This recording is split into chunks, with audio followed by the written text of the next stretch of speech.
எல்லாருக்கும் வணக்கம். மேடையில் இருக்க பெரியவர்களுக்கு எல்லாருக்கும் வணக்கம்.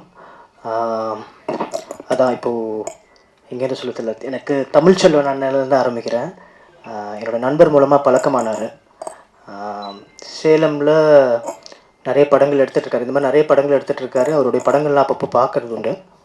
ரொம்ப வியப்பான ஒரு மனுஷன் அவர். என்னென்னா, நான் சேலம் போயிருந்தேன். அப்போ அவர் மீட் பண்ணியிருந்தேன். அப்போ அவர் சொன்னார், நான் சொன்னேன் சும்மா ஆனால் சென்னை வாங்கினேன், சென்னை வந்து அங்கே ட்ரை பண்ணலாம்ண்ணே அப்படின்னேன். இப்போ அவர் சொன்னார், இல்லைப்பா இங்கே சேலமில் அட்லீஸ்ட் இங்கே கஷ்டப்படுற ஆட்களுக்கு, என்னுடைய சேலம் மக்களுக்கு நான் சான்ஸ் கொடுக்கணும், அதனால் நான் இங்கேயே படம் எடுத்து இங்கேயே. அது ஒரு பெரிய அரசியலை அவர் ரொம்ப ரொம்ப எளிதாக சொன்னார் அவர். அது எனக்கு ரொம்ப பிடிச்சிருந்துச்சு. அப்புறம் தான் எனக்கே நிறைய விஷயங்கள் தோணுச்சு. ஆக்சுவலி சினிமா என்பது, தமிழ் சினிமா என்பது சென்னைக்கானது கிடையாது. தமிழ் சினிமானது தமிழ் மக்களுக்கானது. அது உங்கள் ஊரில் இருந்தே நீங்கள் பண்ணலான்றதை அவர் ரொம்ப அழகாக அவர் பண்ணிகிட்ருக்காரு. இங்கே வந்து கஷ்டப்பட்டு நீங்கள் பல இன்னல்களை சந்தித்து அப்புறம் தோல்வி அடைஞ்சு போகிறதுக்கு பதிலாக உங்கள் ஊர்லேயே நீங்கள் படம் பண்ணலாம், அங்கேயே ஜெயிக்கலாம் அப்படின்றதுக்கு ஒரு உதாரணம் வந்து தமிழ்ச்செல்வன் அண்ணன். அவருக்கு ஒரு பெரிய வாழ்த்துக்கள், அவருக்கும் அவர் டீமுக்கும். ஏன்னா என்ன சொல்கிறது, சென்னையிலே பிறந்து இங்கேயே சினிமா படித்து இங்கேயே வேலை செஞ்சு இங்கேயே படம் பண்ணி இங்கேயே ஜெயிக்கிறது, நான் சொல்கிறேன் என்ன சொல்கிறேன், நான் இங்கேயே ஜெயிக்கிறது பெரிய விஷயம் இல்லை. இவங்கள மாதிரியான ஆட்கள் ஜெயிக்கிறது ரொம்ப ரொம்ப பெரிய விஷயம். அதை விட ரொம்ப முக்கியம். ஏன்னா இருந்த இடத்துலையே நீங்கள் பண்ண முடியும், உங்களால் படம் பண்ண முடியும், உங்கள் மண்ணோட கதைகளை சொல்ல முடியும், அது கவனம் பெற முடியும்.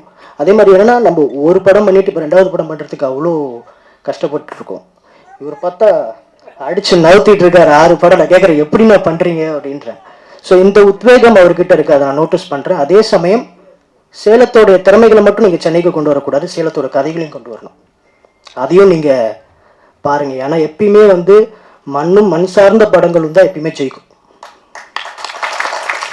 பெரிய பெரிய ஃபெஸ்டிவல்ஸ், இன்டர்நேஷ்னல் ஃபெஸ்டிவல்ஸ்க்கெலாம் போய் பார்ப்போம். அங்கே வந்து ஒன்றும் இதெல்லாம் சொல்லலாம், அந்த ஊர் கதை, அந்த ஊர் கிராமத்தில் நடக்கிறது, அந்த ஊர் மண் வாசனை மாறாத கதைகள் தான் உலகம் முழுக்க ட்ராவல் பண்ணும். அதனால் வந்து நீங்கள் அதையும் கொஞ்சம் கவனத்தில் எடுத்து அடுத்தடுத்து நிறைய கதைகள் சேலமை சுற்றி இருக்குது. ஏன்னா சேலம் அப்படி சினிமாவுக்கு பாரம்பரியமான ஒரு சினிமா தொடங்கிய இடம்னு சொல்லலாம். இதே மாதிரி தான் சென்னையில் ஜெமினியோ ஏவிஎம்மோ இருந்தபோது சுந்தரம் சார் வந்து நான் சேலமில் தான் வைப்பேன்னு சொல்லி அங்கே வச்சு அங்கே ஜெயிச்சு அவ்வளோ படங்கள் கொடுத்துட்டு அவ்வளோ சாதனைகள். ஃபஸ்ட்டு கலர் ஃபிலிம் சேலமில் தான், ஃபஸ்ட்டு மலையாளம் டாக்கி சேலமில் தான், 4 முதலமைச்சர்களுக்கான ஃபஸ்ட்டு படங்களை கொடுத்துருக்கு.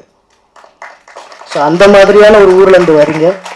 ஸோ பெரிய இடத்துக்கு வரணும். நீங்கள் ஜெயிக்கிறது ரொம்ப ரொம்ப முக்கியம். நாங்கள்லாம் ஜெயிக்கிறத தாண்டி நீங்கள் ஜெயிக்கிறது அவசியம்.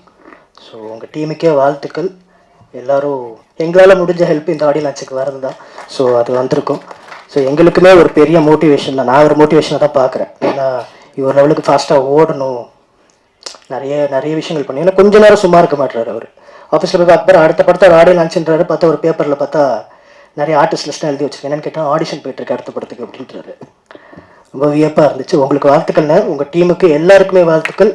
பெருசாக வாங்க, பெருசாக ஜெயிச்சுட்டு பண்ணேன். வணக்கம். இந்த அவைக்கு வந்திருக்கும் பத்திரிகையாளர்கள், ஊடகம் மற்றும் மக்களுக்கு வந்து என்னோட பணிவான வணக்கம்.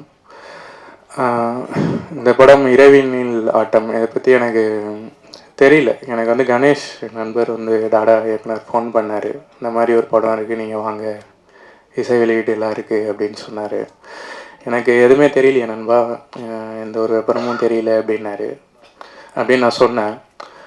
அப்போது அவர் சொன்னார், ஒன்றும் இல்லை, இது ஒண்டி கேளுங்க அப்படின்ட்டு. இந்த படத்தோட குழுவை பற்றி சொல்லணும் அப்படின்னா, சேலமை மையமாக வச்சு இயங்குறாங்க. சேலமில் வாய்ப்புக்காக கஷ்டப்படுற, அவங்க திறமைகளை வெளிக்கொண்டு வரணும்னு நினைக்கிறவங்களுக்கு வந்து ஒரு பெரிய உந்துதலாக இருக்காங்க. அவங்கள மையமாக வச்சு அவங்க வந்து படத்தை வந்து இயக்குறாங்க, தயாரிக்கிறாங்க அப்படின்னு சொன்னார். இந்த மனசு வந்து ரொம்ப பெருசுங்க. அது சாதாரணமாலாம் வந்துடாது. தன்னை வளர்க்காமல் தன்னை சுற்றி இருக்கிற சூழலை, சமூகத்தை வந்து மேம்படுத்தணும் அப்படின்னு நினைக்கிறது வந்து ரொம்ப பெரிய விஷயம் அப்படின்னு நினைக்கிறேன். சமூகம் வளர போது தானாக வந்து அவங்களுமே வளர்கிறாங்க. அதுக்கு வந்து முதல்ல வந்து வாழ்த்துக்கள். அதுக்கு ஒரு மரியாதை கொடுக்கணும் அப்படின்றதுக்காக தான் நான் வந்தேன். ஏன்னா இந்த மாதிரி வந்து இயங்க போது சினிமா வந்து ஆரோக்கியமான ஒரு பாதையை நோக்கி போகும். அதே மாதிரி இன்னொன்று, குறிப்பாக சின்ன படம் பெரிய படம் அந்த மாதிரி சொல்கிறாங்க. என்னை பொறுத்தவரை உலகத்தோட தலை சிறந்த படங்கள் எல்லாமே சிறிய முதலீட்டு படங்களாக தான் இருக்குது. நம்ம ஊர் வண்டி இல்லை, உலக படங்கள் எல்லாருமே நீங்கள் எடுத்து பார்க்கலாம். தலை சிறந்த படங்களாக இப்போ கொண்டாடுற படங்கள் எல்லாமே அந்த காலகட்டத்தில் சிறிய முதலீட்டில் மையமாக வச்சு எடுக்கப்பட்ட படங்கள் தான். மக்களுக்கு, பத்திரிகையாளர்களுக்கு வந்து தெரிஞ்சோம் எது சின்ன படம் எது பெரிய படம். ஒரு நாள் ஒரு ஷோக்கு அப்புறமா வர ரிவ்யூவில் வந்து சின்ன படங்கள் ஜெயிக்கிற சின்ன படங்கள் எல்லாமே தலை சிறந்த படங்களாக அது வந்து உயர்ந்துடும். ஒரு ரிவ்யூவில் வந்து அது வந்து மாறிடுது. ஒரே ஒரு ஷோவை தாண்டமே அது வந்து பெரிய படங்களாக மாறிடுது. அப்போ கண்டென்ட் தான் இங்கே வந்து ரொம்ப முக்கியம். பொருளாதாரத்தை தாண்டி கதையும் அதை சொல்கிற விஷயமும் தான் வந்து ரொம்ப முக்கியமாக நான் வந்து பார்க்குறேன். ஒரு கோடி ரூபாய்க்கு ஒரு படம் எடுத்து அந்த படம் வந்து 10 கோடி ரூபாய் லாபத்தை ஈட்டுது. அதே மாதிரி 100 கோடி ரூபாய்க்கு ஒரு படம் எடுத்து 110 கோடி ரூபாய் லாபத்தை ஈட்டுது அப்படின்னா 1 கோடி ரூபாய்க்கு எடுத்த படம் தான் வந்து பெரிய படம். அதோட லாபம் தான் வந்து ரொம்ப உயர்ந்தது. அதுதான் வந்து தொடர்ச்சியாக பல படங்களை வந்து தயாரிக்கிறதுக்கு வெளியில் கொண்டு வர்றதுக்கு வந்து உதவும் அப்படின்னு நினைக்கிறேன். இந்த படக்குழுக்கு வந்து என்னோட வாழ்த்துக்கள். அவங்க வந்து டாடா இயக்குனர் சொன்ன மாதிரி பெரிய உந்துதலாக எனக்குமே இருக்காங்க. தொடர்ந்து வந்து அவங்க வந்து படத்தை வந்து தயாரிக்கணும், இயக்கணும் அப்படின்னு நான் வந்து கேட்டுக்கிறேன். வாய்ப்பு கொடுத்த நண்பர்கள் அனைவருக்குமே வணக்கம், நன்றி. ஓகே, மேடையில் அமர்ந்திருக்கும் எல்லாருக்குமே வணக்கம். அண்ட் இரவில் ஆட்டம் நல்ல சாங் பண்ணியிருக்கேன். ஸோ நீங்கள் எல்லாருக்குமே பிடிச்சிருக்கோன்னு நினைக்கிறேன். And Tamil sir, thank you so much இந்த சாங் எனக்கு கொடுத்ததுக்கு.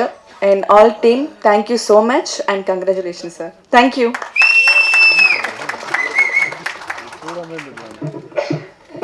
Thank you so much, ma'am.